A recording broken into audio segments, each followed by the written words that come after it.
What's going on, folks? We are back for the 4-in-1 segment, hopefully for the last time, as we will finally be getting back to schedule.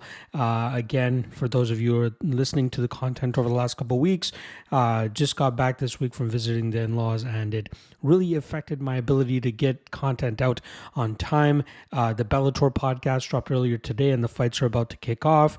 UFC breakdown dropped just after midnight this past night, so yeah, your boy's lacking a little bit of sleep right now, but still wanted to ensure that I got these breakdowns out for you guys, researching them as best as I can, and then dropping them for you guys. I did it for LFA as well, so if you're looking for LFA breakdowns, it goes down tonight as well. Check out the link in the description below for the Lock of the Night Patreon page to check that all out. All right, 4-in-1 segment. So we got the Lock of the Night candidates, Dog of the Night candidates, the free parlay, and the 3 best prop bets for you guys, as well as the long shot prop as well. So let's quickly go through these as best as possible. Starting off with the top 3 Lock of the Night candidates.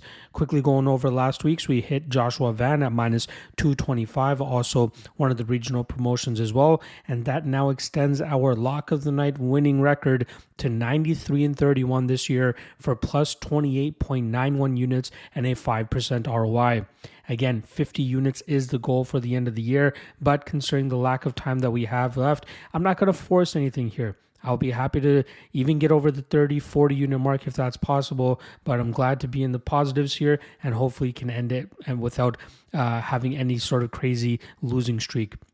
All right, top 3 Lock of the Night candidates that I have for this weekend's card. Reminder, if you want to know the official Lock of the Night play that I ended up going with, check the link in the description below for the Lock of the Night Patreon page, as those people already have access to it. All right, first candidate up I have is Rafael Estevam coming in at minus 155. Now, I know he missed weight earlier today in his matchup, or for his matchup against Charles Johnson, but I still believe he has a grappling approach here to go out there and stifle the volume and output game of Charles Johnson. That's something that Johnson has had issues with over his last couple of fights, and I feel like Estevam has the pressure and grappling capabilities to go out there and shut that down. Even if Estevam starts to slow down in the third round, I don't think that Johnson has what it takes to put the foot on the gas and try to pull away late, as Estevam will be able to find positions that he can stall out and still end up getting the victory. So at minus 155, he's the first Lock of the Night candidate that I have. Second Lock of the Night candidate is going to be Jose Johnson, who's going up against Chad Anheliger. And Anheliger is an aging veteran at this time, but he will be at a significant speed disadvantage, which is where I think Johnson will be able to take advantage of him. And Anheliger also doesn't really have that great of a jiu-jitsu game, which has been Johnson's kryptonite in the past, but he's also improved his ability to keep his fights upright, where he's able to batter his opponents with his length and range and utilizing a volume-heavy approach to get his decision wins, and that's what I'm expecting from him once again this weekend.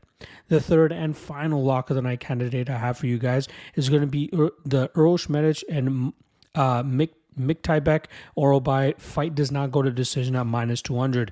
I'm fully expecting violence in this matchup, especially considering that Medic has yet to see the judges' scorecards. Mick Tybeck is a very solid addition to the UFC roster, and I believe that he should go out there and have his way against Medic. Might be close early, but I expect Mick Tybeck's grapple-heavy approach to pay off for him, allowing him to find the finish in the second or third round of this matchup. At minus 200, I really like the spot, and that's why it's the third Lock of the Night candidate I have for you guys. Again, if you want to find out which one I actually went with, check the Lock of the Night Patreon page in the description below, and you'll see it there.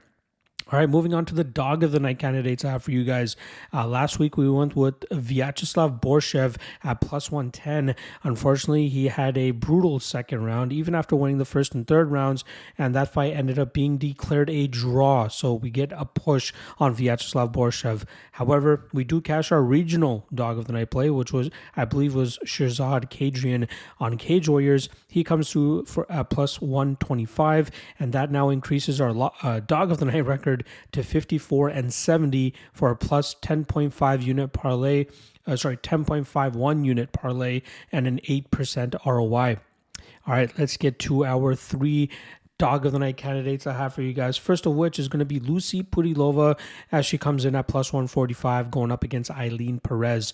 Perez failed to make weight the first time she stepped on the scale, but managed to make weight the second time, and you can see by the joy and just the rage of just success and how happy she was with how she made the weight. It must have been a pretty bad weight cut for her. She's normally a bully who likes to utilize her strength against her opponents, dragging them to the ground and mauling them from on top. However, Pudilova has made some solid improvements in her grappling game ever since originally being cut from the UFC. She went 5-1 on the regional scene and utilized a grapple-heavy approach herself, and obviously staying very active on the competitive regional scene, the competitive grappling scene, to improve her game so that she can utilize it in her game now, especially with her second stint in the UFC. She got robbed pretty badly against Jocelyn Edwards last time around, and I'm expecting a pissed-off version of her this weekend where she'll have the striking advantage and hopefully enough grappling improvements to stave off the raw strength-based grappling approach from Eileen Perez. So give me Pudilova as the first dog of the night candidate at plus 145.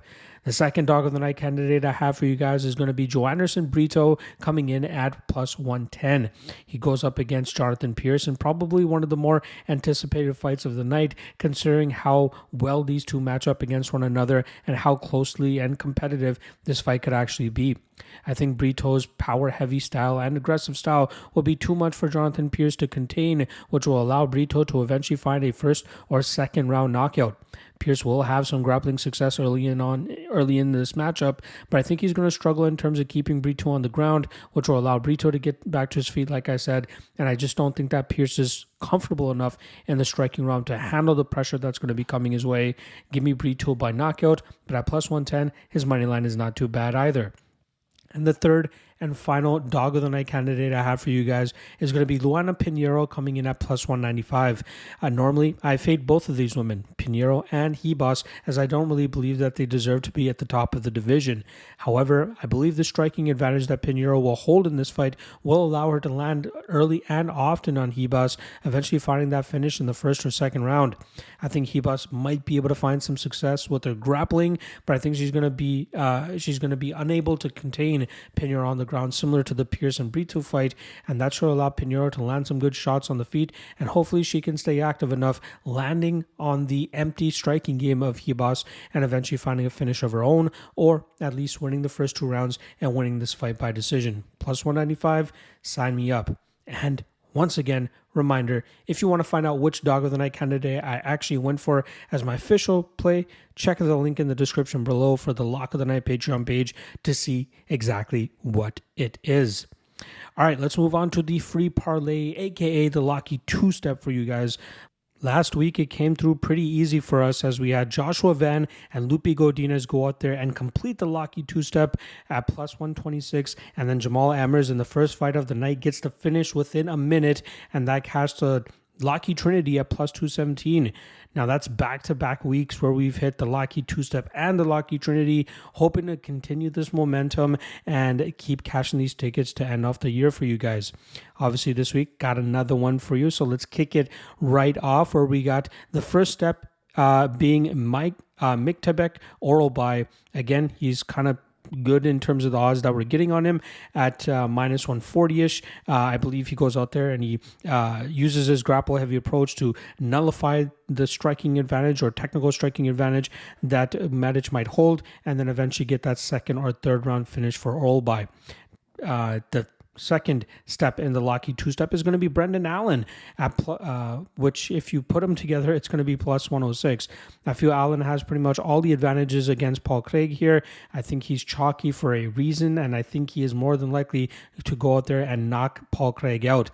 I'm expecting, obviously, Craig to pull guard, try to get this fight to the ground, but Allen's takedown defense and defensive wrestling should be good enough to keep this fight upright where he has a clean striking advantage, and I feel that he'll be able to go out there, find the button, and put him out Like I said, Locky two-step coming in at plus 106. If you want to complete the Locky Trinity, you can go ahead and add Jose Johnson, who I've already explained as a potential lock of the night candidate, as I believe he should be able to go out there and really touch up Chad and Helliger, win that fight by decision without too much resistance. And if you want to complete that Locky Trinity, you can add Johnson, and that will get you plus 209. Shout out to the Diaz brothers. All right. Final segment here is obviously going to be the 3 best prop bets and the long shot that I got for you guys. Quick review of last week's, not the best performance. We go 0-2 as we did get the push on the Borshev via knockout prop. So we go, 0-2 on the Van inside the distance and the Sabatini via decision. No words for that. I'm bummed that I didn't get to hit at least one of those, but we move on. Actually, we did hit on the long shot, which helped us out. We had Jessica Andrade to win by knockout at plus 425. I wish I went a little bit harder on that prop as well, or even got in a little bit earlier to get a better line on it. But I'm glad it at least met the threshold of the plus 400 that I'm trying to set for this long shot prop for you guys. But happy that came through. All right, the 3 best prop bets I have for you guys this week, including the long shot, are all solid plus money spots. First of which, Jose Johnson by decision at plus 185. I've already broken down that fight for you guys a couple times on this segment. Second one, Joe Anderson Brito inside the distance at plus 165. Again, a fight I've already broken down for you guys. And then Mick Tebek oral by inside the distance plus 135. Another one I've broken down for you guys.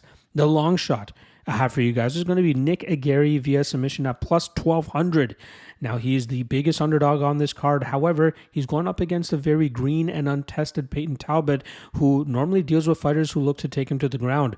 But Aguirre has been training with some high-level partners like Sergio Pettis and Said Yokob Kakaramanov, and you got to believe that he's been improving his ability to close the distance and get his jiu-jitsu game going, which is very dangerous. He does a great job with that Darce and Anaconda series, and I believe he can put Peyton Talbot into some very sticky situations that could result in some big opportunities for Aguirre to slap on a submission and possibly take it on home with him. I have a very small quarter unit shot on his money line, but I've also taken a 0.1 unit shot on his submission prop here at plus 1200. He could absolutely pull off the upset. This is one of those spots where, people aren't expecting him to win, considering how badly he lost his last fight and how good Talbot has been looking as of late.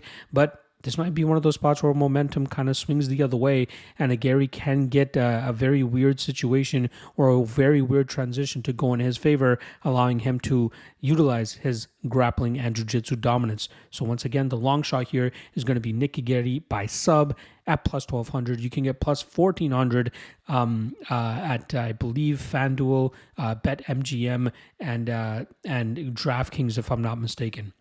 All right, there you guys go. 4-in-1 segment. Again, the next UFC fight week, we should be back to normal, where we have each segment dropping on its own day. Tuesday, Wednesday, Thursday, Friday. So keep your eyes peeled for that. Good luck on all the action this weekend. We got so much MMA this weekend. Next weekend, there is no UFC, but there is PFL and Cage Warriors, both of which I'll be breaking down strictly on the Patreon page. So if you're looking for breakdowns for those, I won't be dropping any videos. Just check the Patreon page, and I'll have them available for you guys there. All right. Good luck this weekend, and I'll see you guys in 2 weeks. Peace.